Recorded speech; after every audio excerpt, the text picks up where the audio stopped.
Have you ever heard a story so strange, so utterly baffling, that it sounds like it's been ripped straight from a science fiction novel? We're talking about a mystery that stumped experts, defied logic, and centered around one of the most powerful leaders of his time. This is the incredible tale of the Prime Minister's second signature. Picture this. It's the early 20th century. Sir Robert Borden is the Prime Minister of Canada. The world is in turmoil, caught in the throes of the First World War. Borden, a central figure on the global stage, travels to Europe for crucial meetings, attending the Paris Peace Conference. He's thousands of miles away from his home in Ottawa, separated by the vast Atlantic Ocean, in an age before instant communication, before the internet, before even reliable long-distance calls. Physical distance meant you were truly disconnected. But back in Canada, something impossible was happening. Official government documents, laws, and appointments were being processed as usual. And at the bottom of these important papers, a familiar signature appeared. R.L. Borden, the problem. The Prime Minister was on a completely different continent. How could he be signing documents in Ottawa while simultaneously negotiating peace treaties in Paris?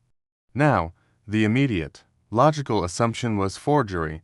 It had to be. Someone in the Canadian government must have been an incredibly skilled forger, capable of perfectly replicating the Prime Minister's signature to keep the wheels of government turning.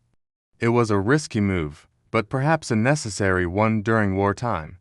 This explanation made sense, and for a while, it was the accepted theory. Someone was faking it. But this is where the story takes a sharp turn from a simple case of forgery into a realm of the truly inexplicable. When the war ended and Borden returned to Canada, the mystery deepened. The documents signed during his absence were brought to his attention. Expecting him to be shocked or outraged, his staff were instead met with his calm confirmation. He claimed that yes, he had signed them, all of them. This was, of course, completely impossible. He had witnesses, records, and a detailed itinerary proving he was in Europe. He couldn't have been in two places at once.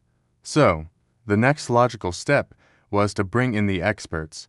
Graphologists, the world's leading handwriting analysts, were called in to examine the signatures.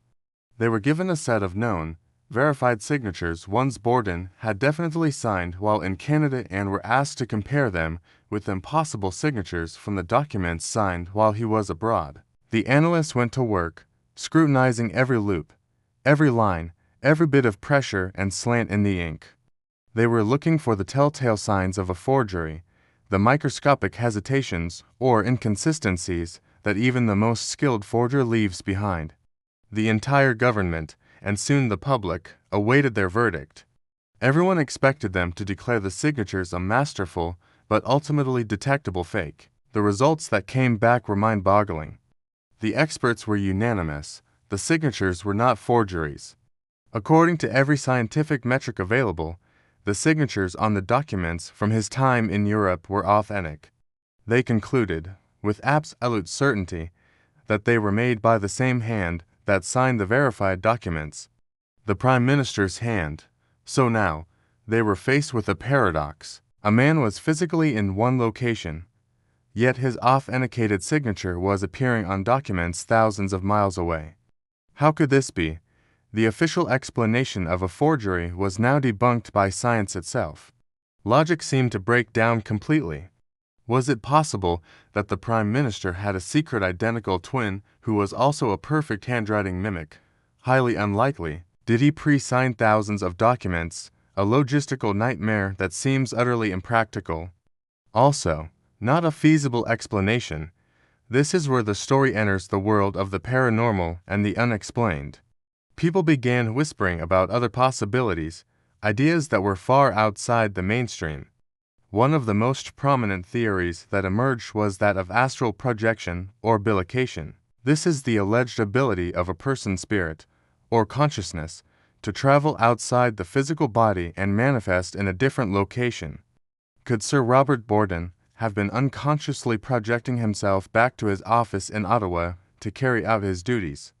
It sounds like pure fantasy, doesn't it? But this theory was taken surprisingly seriously in circles dedicated to psychical research. Proponents pointed to the fact that Borden was under immense stress. The weight of a world war, the fate of his country, the lives of his soldiers, it was a burden almost too heavy for one person to bear. They suggested that his intense sense of duty and responsibility was so powerful that it allowed his mind, or his essence, to transcend physical limitations. His subconscious drive to govern was so strong that it manifested physically, in the form of his signature, back where he felt he was needed most. It's an idea that challenges our fundamental understanding of reality. We live in a world governed by physics, where an object cannot be in two places at once. Yet, here was a documented case, verified by experts, that seemed to defy that very rule. The graphologists couldn't explain it, the government couldn't explain it, and Borden himself, while claiming he signed them, never offered a rational, step-by-step explanation of how he did it. Over the years, this story has become a classic among tales of the unexplained. It's a perfect mystery because every logical path leads to a dead end. If you believe it was a forgery, you have to ignore the unanimous conclusion of top handwriting experts.